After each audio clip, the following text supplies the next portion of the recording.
Salut futur milliardaire. C'est le dernier film de la phase 4 de Marvel. Autrefois, les trois géants faisaient régner la terreur. Mais il ne reste plus que Thor. À quel point est-il misérable? Ses parents, son frère, ses amis d'enfance sont tous morts. Il a perdu sa maison, et même un œil. Pourtant, dans ce film, il est aussi joyeux qu'un 2005. Tandis que les vrais 2005 deviennent sérieux, comme si leur cachet avait changé. L'histoire de son ex atteinte d'un cancer a, selon moi, beaucoup de sens. C'est une critique de certains travers de notre société. Le marteau représente ces vendeurs immoraux de produits de santé pour personnes âgées. Quand tu as le cancer, pas besoin d'aller à l'hôpital. Utilise ce marteau de soins quantiques, et tout ira bien. Résultat, il croit au remède miracle, et rate le meilleur moment pour se faire soigner. Thor rejoint alors les gardiens de la galaxie, et entame une toute nouvelle aventure de vie. Alors, pendant ce temps loin de la ligne principale du MCU, qu'a-t-il vécu? Au début du film, Korg nous raconte son histoire. Thor est le prince d'Asgard, élevé dès l'enfance pour devenir roi. Après avoir combattu à travers les 9 royaumes, il devient un costaud musclé. Son look d'adolescent dans le film rend hommage au design classique des comics. Jeune, il débordait d'énergie et avait une vie sentimentale bien remplie. Il est même sorti avec une louve, qui est jouée par la femme de l'acteur principal dans la vraie vie. Ce n'est pas leur première interaction dans l'univers Marvel. Déjà à la fin de Thor 2, lorsqu'il revient sur Terre embrasser Jane, c'est elle, sa femme réelle, qui joue la scène dans le plan. Même si jeune, Thor était chanceux en amour. Celle qui comptait vraiment pour lui, c'était Jane sur Terre. Ils étaient fous amoureux à l'époque, mais leurs responsabilités les ont séparés. Thor sauve l'univers, Jane fait de la recherche scientifique. L'éloignement a mis fin à leur histoire. Après l'échec face à Thanos, rongé par la culpabilité, il se laisse aller et devient obèse. Mais après leur victoire dans Endgame, Thor retrouve son courage. Il s'entraîne dur, perd du poids, adopte un nouveau look façon Jésus du tonnerre, et rejoint les gardiens. Leur tactique de combat est simple. Les membres se battent d'abord, et quand c'est trop dur, on appelle Thor. Leur nouvel ennemi vient du peuple Amskar. C'est un peuple nommé Arcane qui fait appel aux gardiens. Leur dieu protecteur a été tué, leur terre est envahie.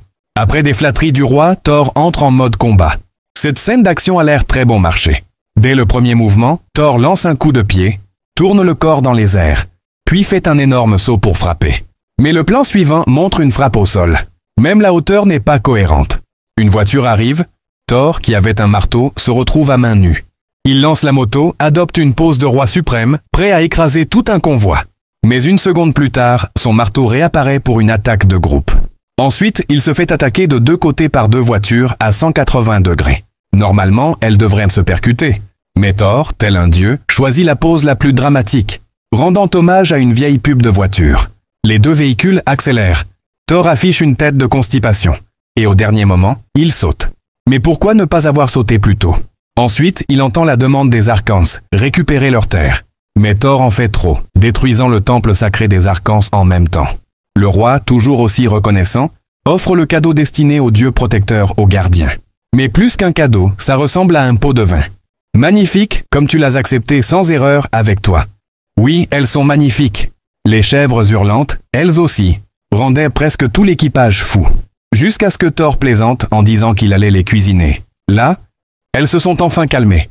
Ce n'est pas inventé pour le film. Dans la mythologie nordique originale, les montures de Thor sont deux chèvres. Il les tuait souvent pour les manger, puis les ressuscitait avec son pouvoir de dieu du tonnerre.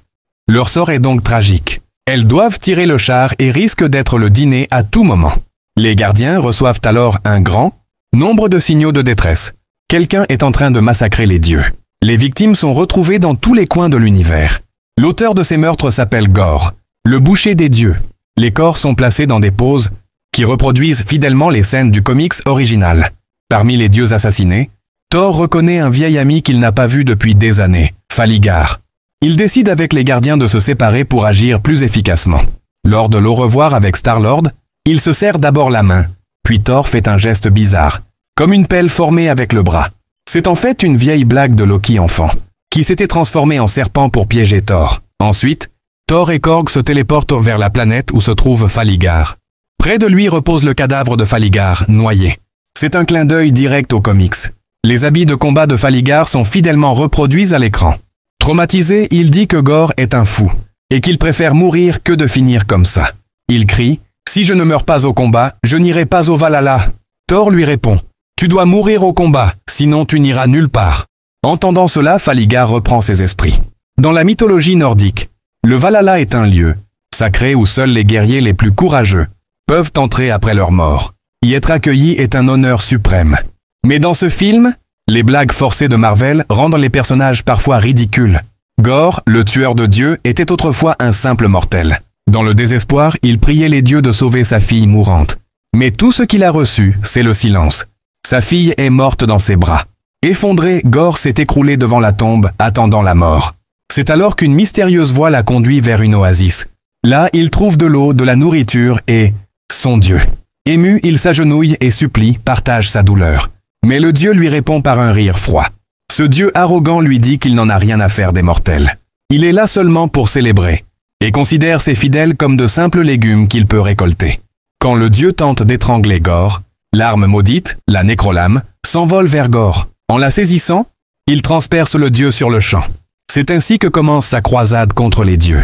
Détail intéressant, quand les dieux meurent, ce n'est pas du sang qui coule, mais un liquide doré. Ce n'est pas un choix esthétique aléatoire. Il a des origines bien précises. Dans la mythologie grecque et les récits homériques, il est dit que les dieux ne saignent pas, mais coulant une substance sacrée appelée Ichor, liquide doré symbole de leur divinité. L'Ichor représente l'éternité et l'essence divine. Dans le film, tous les dieux tués, y compris un futur cadavre, en sont remplis. Même la cité omnipotente où vivent les dieux est entièrement dorée. Retour sur Jane à l'hôpital. Elle vient de passer des examens et croise par hasard l'un de ses lecteurs. Elle se précipite pour lui parler, mais il n'a lu que la moitié de son livre. Malgré cela, elle commence à lui expliquer la théorie des trous de verre et les idées centrales de son ouvrage, toute seule. L'explication donnée n'a rien. De nouveau, j'ai vu cette réplique dans au moins 3 films. En réalité, c'est juste un moyen pour inciter les gens à regarder. Star-Lord voyageait dans le temps. C'est alors que Jane intervient. Elle dit qu'elle a un cancer en phase 4. Dans un monde de super-héros, en tant que scientifique, il est normal qu'elle veuille guérir par ses propres recherches. Elle se lance donc dans l'étude. Mais au premier obstacle, elle abandonne la science. Comme tous les scientifiques du MCU, elle pense tout de suite à la magie.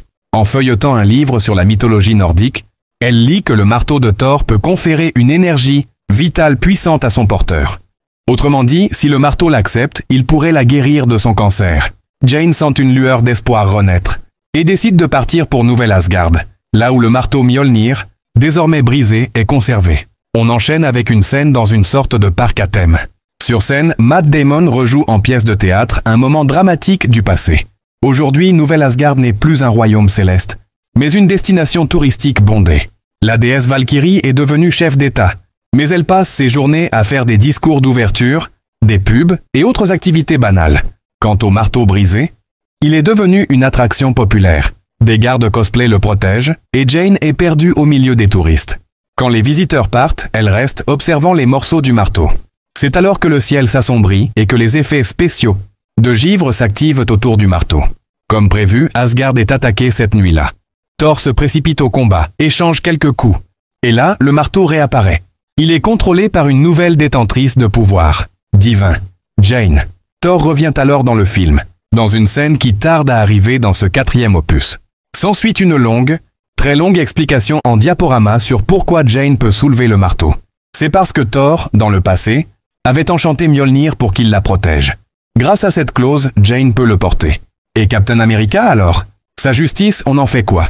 Le boucher des dieux, Gore, se montre enfin. Il utilise ses ombres pour mettre Thor à genoux. Mais à la différence d'autres méchants, il est bientôt encerclé par Thor, Jane et Valkyrie. Pourtant, il s'échappe encore, après avoir enlevé tous les enfants d'Asgard et les avoir cachés dans une dimension d'ombre. Après l'attaque, Thor et Jane partent à leur recherche. Ils fouillent partout, sans succès. Ils en profitent pour parler de leur passé. Jane dit qu'il ne s'était pas vu depuis 3 ou 4 ans. Mais Thor la corrige. 8 ans, 7 mois et 7 jours. Cette précision montre qu'il ne l'a jamais oublié. La différence de perception du temps peut aussi s'expliquer par l'effet du claquement de doigts. De Thanos, leur temporalité a été altérée.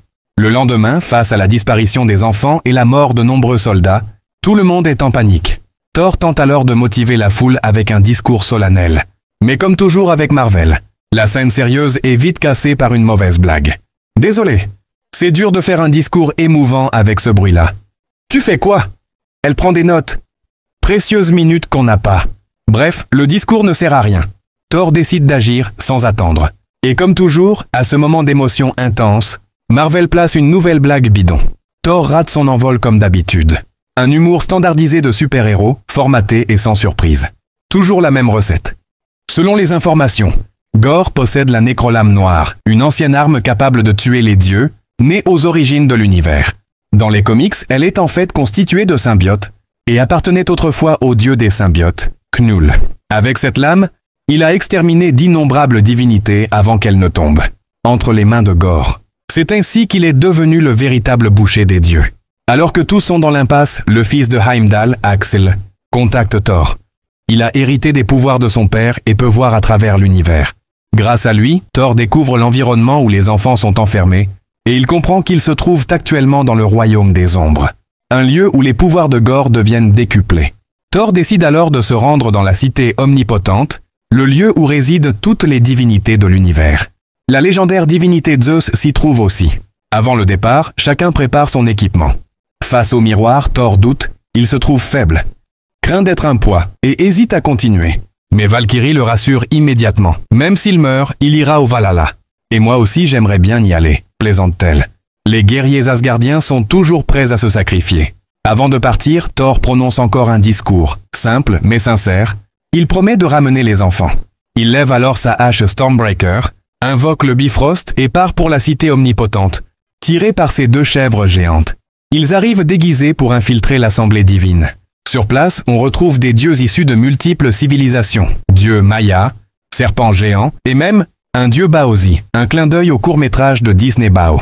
À l'extérieur du palais, 2 énormes célestes gardent les portes. Mieux encore, le trône du roi Korg est une parodie du trône de fer de Game of Thrones, mais fait non de lame, mais de pierre. Alors que tout le monde acclame Zeus, Thor le regarde avec admiration, admettant même que beaucoup de ses techniques de combat viennent de lui. Mais il réalise vite que ce roi des dieux n'est pas digne de son titre. Zeus lui confisque immédiatement son arme. Thor, choqué, doit se présenter devant toute l'assemblée. Zeus minimise totalement la situation, disant que tout cela n'est que des broutilles. Thor insiste et se fait capturer. « Tu n'es pas ici pour prêcher, tu dois écouter les dieux. » Il lui retire violemment son déguisement. Sur le dos de Thor, on peut voir un tatouage en hommage à Loki, preuve de son attachement profond. À côté, une liste de noms. Tony, Natasha, Heimdall, tous ceux qu'il a perdus. Cela montre à quel point Thor est sentimental. Zeus regarde les 3 compagnons de Thor et, moqueur, leur demande de retirer leur cape pour révéler leur identité. En apprenant qu'ils viennent d'Asgard, il éclate de rire. Pourquoi venir de si loin? Pour cela, Thor ne supporte plus cette indifférence et le confronte. « Tu fais semblant de t'en moquer. Mais en réalité, tu as peur. » Zeus l'admet à demi-mot. Il reconnaît que la Nécrolame est dangereuse, qu'elle peut tuer n'importe qui. Mais il affirme que la cité omnipotente est sûre, et demande à tout le monde de rester ici et de faire la fête. Thor lui redemande une arme, mais Zeus préfère se lancer dans une démonstration ridicule de ses pouvoirs, avec des éclairs à tout va, avant de proclamer haut et fort que le boucher n'entrera jamais dans l'éternité. Cette phrase fait tiquer Valkyrie, car l'éternité exauce le vœu du premier qui l'atteint. Et Gorr, lui, ne souhaite qu'une chose, l'anéantissement total des dieux. Alors que le groupe voulait partir discrètement, les dieux leur barrent la route pour empêcher toute fuite. Sans choix, Thor et ses amis doivent se battre. Mais les soldats normaux sont facilement vaincus. Zeus intervient en personne et écrase Korg en morceaux. Juste au moment où Zeus veut frapper Thor, ce dernier saisit son arme et la retourne contre lui. Il le transperce en pleine poitrine. Heureusement, Korg n'est pas mort. Tant que son visage est intact, il peut survivre. Il s'échappe en ado de chèvres géantes. La déesse, Jane Foster, récupère aussi l'arme de Zeus avant de fuir la cité. De retour sur leur vaisseau, ils s'éloignent enfin du danger. Pour rassurer les enfants kidnappés, Thor leur raconte à distance son combat contre Zeus. Il embellit l'histoire pour leur donner du courage, ce qui les calme. Mais en réalité, l'équipe est très inquiète. Non seulement ils n'ont pas obtenu d'armée pour les aider, mais en plus ils se sont mis à dos le roi des dieux. L'avenir s'annonce encore plus difficile. Thor essaie de rester optimiste. Au moins, on a une arme divine. Cela rend Jane, la déesse, un peu jalouse. Thor lui offre donc l'arme de Zeus. Puis, sous la lumière de la lune et des étoiles, Thor ouvre enfin son cœur à Jane. Il avoue que, même après toutes ces années, il ne l'a jamais oubliée et souhaite une seconde chance. Jane, elle, lui avoue qu'elle est atteinte d'un cancer et qu'elle va bientôt mourir. Mais Thor s'en moque. Il veut rester à ses côtés, quoi qu'il arrive. Ils se réconcilient enfin et se tiennent la main. Leur vaisseau arrive sur une planète désolée, où toutes les couleurs semblent avoir disparu. Là, ils retrouvent les enfants kidnappés, cachés dans une grotte. Ils découvrent aussi une fresque gravée sur les murs. Gorr, le méchant, a ouvert le Bifrost avec Stormbreaker pour accéder à la porte de l'éternité. Comprenant son plan, Thor lance Stormbreaker dans l'espace. Mais Gorr surgit soudain de l'ombre. Sur son territoire, Gorr est bien plus fort. Même à 3 contre 1, il n'arrive pas à le vaincre. Thor hésite à invoquer son armure. Gorr essaie de le déstabiliser avec des paroles dures. Il lui rappelle que Jane a tout perdu, que les dieux n'ont jamais aidé personne. Il lui raconte sa propre douleur. Il avait supplié les dieux de sauver sa fille, mais n'a reçu que du mépris. « Nous sommes pareils », dit-il. « N'attends pas de tout perdre pour comprendre. » Puis il attaque. Cette fois, Thor n'a plus le choix. Il invoque son armure et son marteau. Gorr utilise alors son épée noire pour invoquer une armée de créatures. Un grand combat s'engage. Jane et Valkyrie affrontent les monstres, pendant que Thor lutte contre Gorr. Mais dans ce monde d'ombre, Gorr est surpuissant. Les 3 héros sont en difficulté. Thor tente d'ouvrir le Bifrost pour s'échapper vers la Terre. Mais Gorr réussit à l'en empêcher. De retour sur Terre, Jane redevient humaine. Le marteau Mjolnir lui donne une force divine, mais il épuise son énergie vitale. À chaque transformation, son cancer empire. Thor comprend que Jane a pris sa décision. Elle ne veut plus qu'il se batte seul. Mais lui, déterminé à protéger l'univers, s'empare de sa hache Stormbreaker et part affronter Gorr une dernière fois. Pendant ce temps, Gorr active l'autel final, prêt à ouvrir la porte vers l'éternité. Les statues divines tremblent, certaines s'effondrent. L'univers retient son souffle. Alors que le combat éclate, Thor partage son pouvoir avec les enfants d'Asgard, pour leur permettre de se défendre. Ces enfants, bien qu'inexpérimentés, combattant les créatures invoquées par Gorr avec bravoure, un clin d'œil Disney, où personne ne meurt et tout le monde devient subitement un héros. Mais Thor, affaibli, n'est pas de taille face à Gorr. Alors que tout semble perdu, Mjolnir, encore lié à Jane, ressent le danger. Jane revient au combat en Mighty Thor. La bataille finale est spectaculaire. Jane et Thor détruisent l'arme de Gorr à l'aide de la foudre. Mais pendant cette distraction, Gorr franchit la porte de l'éternité, prêt à formuler son vœu. C'est là que Thor lui parle, non pas avec haine, mais avec amour. Il lui dit que ce qu'il cherche n'est pas la vengeance, mais l'amour. Thor, fidèle à sa promesse, élève la fille de Gorr comme sa propre fille. Elle est spéciale, dotée des pouvoirs de l'éternité. C'est ainsi que naît le duo Love and Thunder, parcourant la galaxie pour combattre l'injustice. Fin du film. Si tu aimes les résumés de films honnêtes, percutants et sans filtre, abonne-toi maintenant pour ne rien rater des prochains résumés. Chaque jour, une histoire, un film, une vérité.